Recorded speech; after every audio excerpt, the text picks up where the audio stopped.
let's have a conversation.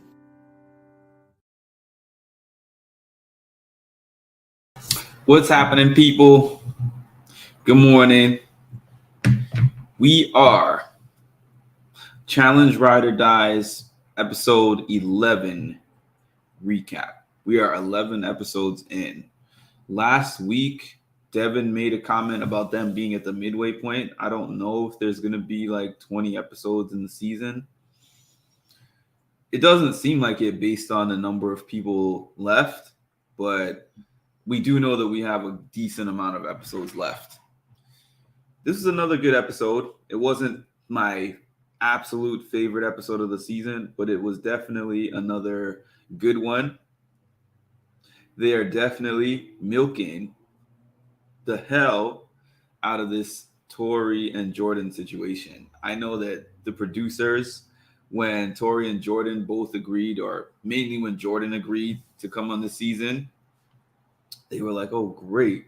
We're going to have several storylines just based around that. And the funny thing is, I remember people were asking Jordan prior to him doing All Stars 3 if he would ever come back and do another challenge. And he was like, no, I would not do another challenge, especially not one that Tori is on, because then they're going to make the whole thing centered around me and Tori. Lo and behold, I don't know what changed his mind, but that's what's happening now. It hasn't been too bad, though. I mean, it's actually been a little interesting the way that they've done it. It's just that they've dragged it just a tad, just a little bit too much. But aside from that, it's not like terribly bad. So we started with Casey and Nanny having a conversation, and Nanny was like, you know, you should be proud of your brother. I'm sorry that he's not going to be here, but you should be proud that he was here, and he's one of the most well-liked, or whatever she said, people that's been on here, and he was respectable, is what she was trying to say. And Casey was like, yeah, you know, Casey she seemed sad that he wasn't there anymore, but she also seemed a little on the relieved side. I think that's what she was feeling. But we know as viewers that he's in the back somewhere, you know, isolated somewhere, waiting for his chance to possibly come back.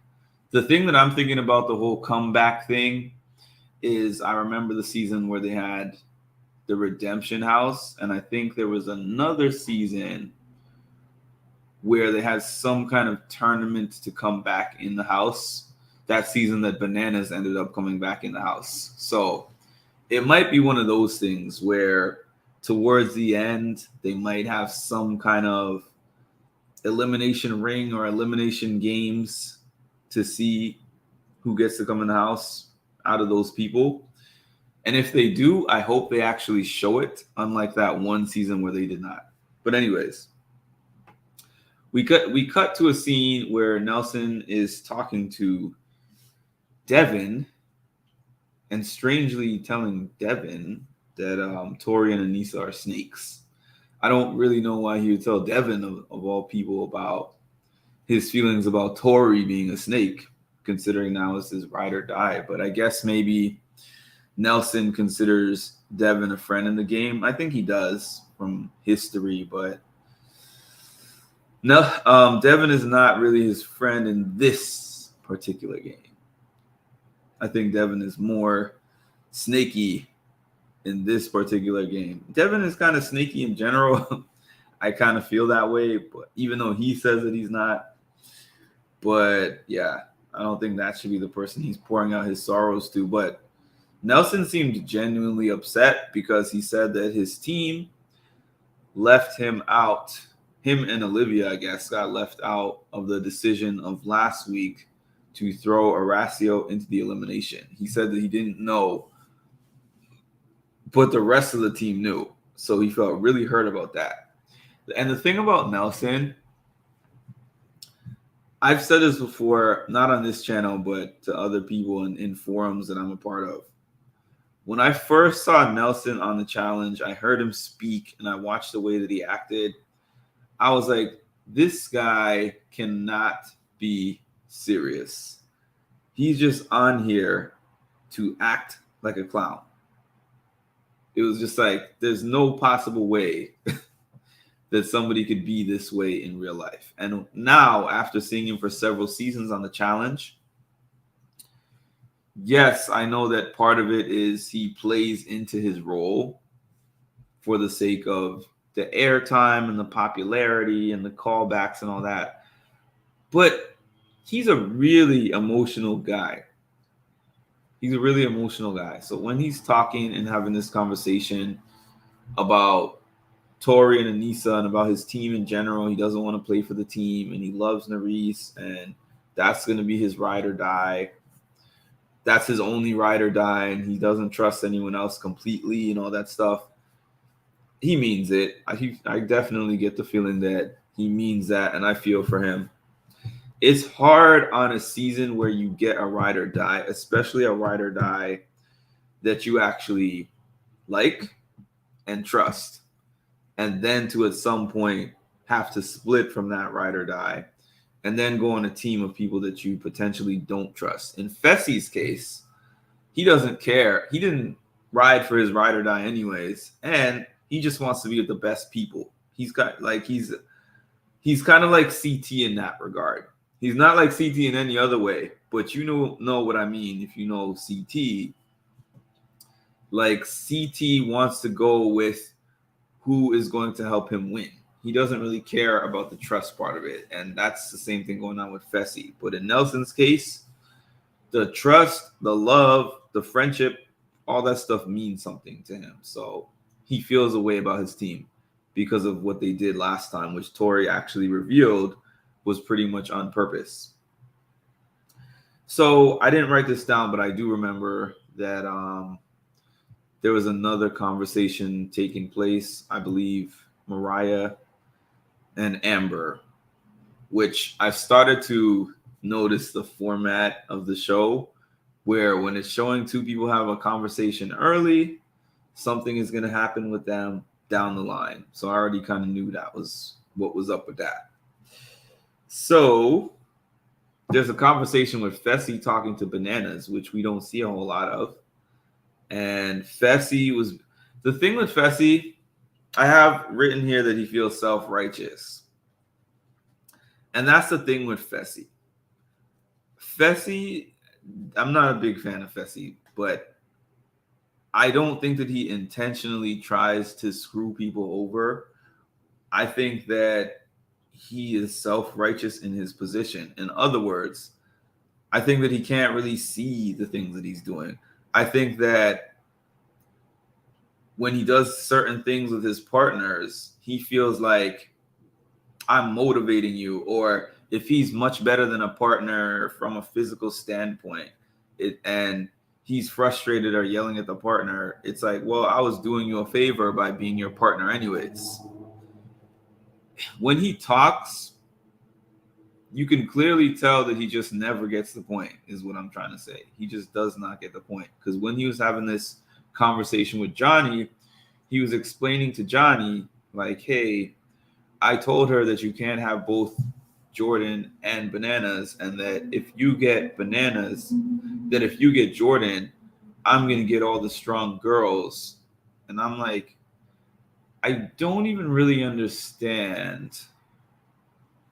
Okay, she got Jordan, you got Bananas, but then how did you get all those other people is what I'm trying to figure out. Because Mariah was on the Death, Taxes, and Bananas podcast, which is Johnny Bananas' podcast, and said that they agreed on all of those picks before they got into the final schoolyard type thing where they were in the ring picking out the players. They had already decided on that. So I'm saying to myself, how in the world did they decide to have those particular teams? And it showed in the confessional that Johnny was saying that he thinks that Fessy manipulated her. And he probably thinks that based on their relationship and her telling him how the deliberation went. And he probably did, because if she agreed to have a team that was so much less talent brawn brains. Well, I shouldn't say brains. They do have some smart people on the team, but they need people that are going to physically be able to withstand the test as well. So we get to the daily competition. Trivia, TJ's favorite thing. So this time, instead of being high, suspended in the air, shot off a sling, that stuff that they usually do, they had them on this spinning wheel, where I believe it was confusing to me, but it seemed like if one team got the question wrong, the other team's wheel would spin. I think that's what was going on. So they did they showed a whole bunch of this. Honestly, I like trivia, but I don't love trivia all that much to where I need to see it for that long. I felt like this was an extremely long scene. They could have cut it much earlier, especially considering they were showing so many questions that they answered wrong. I did like that they put in the compilation of TJ's evil laughs because that was pretty funny, but we didn't have to see that many questions be answered, really. And it got kind of boring for me after a while. But anyways, I was saying to myself, okay, great. This is a chance for Mariah's team to get the dub here. And Mariah's team fell short in a challenge that all they had to do was answer questions. They didn't have to run. They didn't have to do puzzles. It was just answer some questions. Answer some trivia questions correctly more than the other team, and they would have gotten it done. But they couldn't get that done. And I thought this particular challenge represented one of their best chances to get a win because it was even.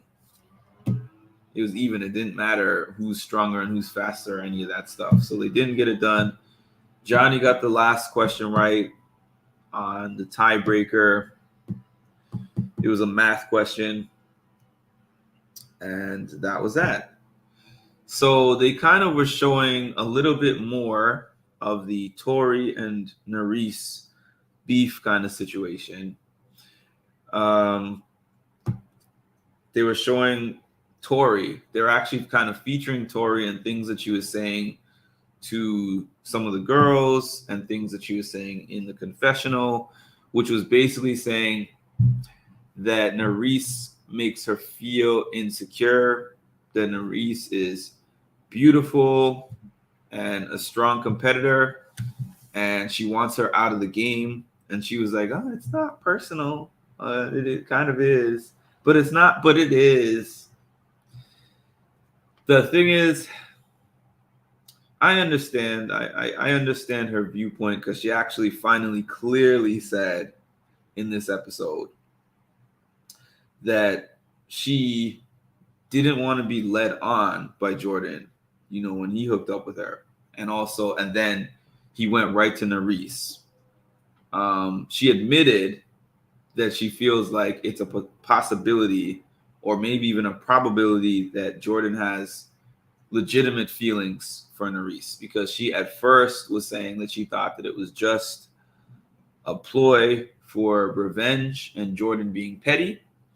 And then she was saying, I know the look that he was giving her because that's the same look that he was giving me when we first got together. And I can see that there's feelings there and it's hard. And Tori, one thing that I have not liked about Tori sometimes is that she's kind of indirect with the things that she's saying. Maybe the therapy helped, honestly, because she finally directly spelled it out. Like, she's looking at this girl that Jordan is now looking like he's trying to date. It wasn't like a hookup thing like Fessy or whatever. It was somebody he's looking at and trying to actually potentially date. And she's like, wow, this girl looks prettier than me and she's smart. And it's hard because it feels like he went for an upgrade type of thing because she's looking and comparing herself to Nurys in that kind of a way. And you could sense the tension and the awkwardness going on between them, even in the video. So Surprisingly, because I didn't see this coming, Nurys and her finally have a one-on-one discussion where Nurys tells her, like, hey, I'm in the wrong here. I was in the wrong here. I wouldn't want another female to do that to me. And Tori was like, I understand. I shouldn't be mad at the woman. I should be mad at the guy. She explicitly states, he led me on, and acted like he potentially wanted to get back together with me. And then he got with you and did it in like a public fashion where he was cuddling up with you and everything, and everything he was doing right in front of me. So they kind of squared that off in a sense of, I don't think that they left that conversation disliking each other, but Tori was clearly still uncomfortable with that relationship and with Nurys being there, and definitely had a big target on her back to get her out. So that brings us to the elimination. So before the elimination, they do the deliberation, and Tori definitely throws it out there that Nurys should be the direct vote to go in. Bananas thinks that Nurys should be the direct vote. Nelson is upset about this. And Nelson also tells the team that he was upset not to be included in the last vote, or not to be told who they were going to throw in when they got to the elimination round. So basically they have an argument. Some people are like, these rookies need to go in. Nelson is like, he's trying his hardest to save his ride or die. Fessy's kind of trying to help him a little bit.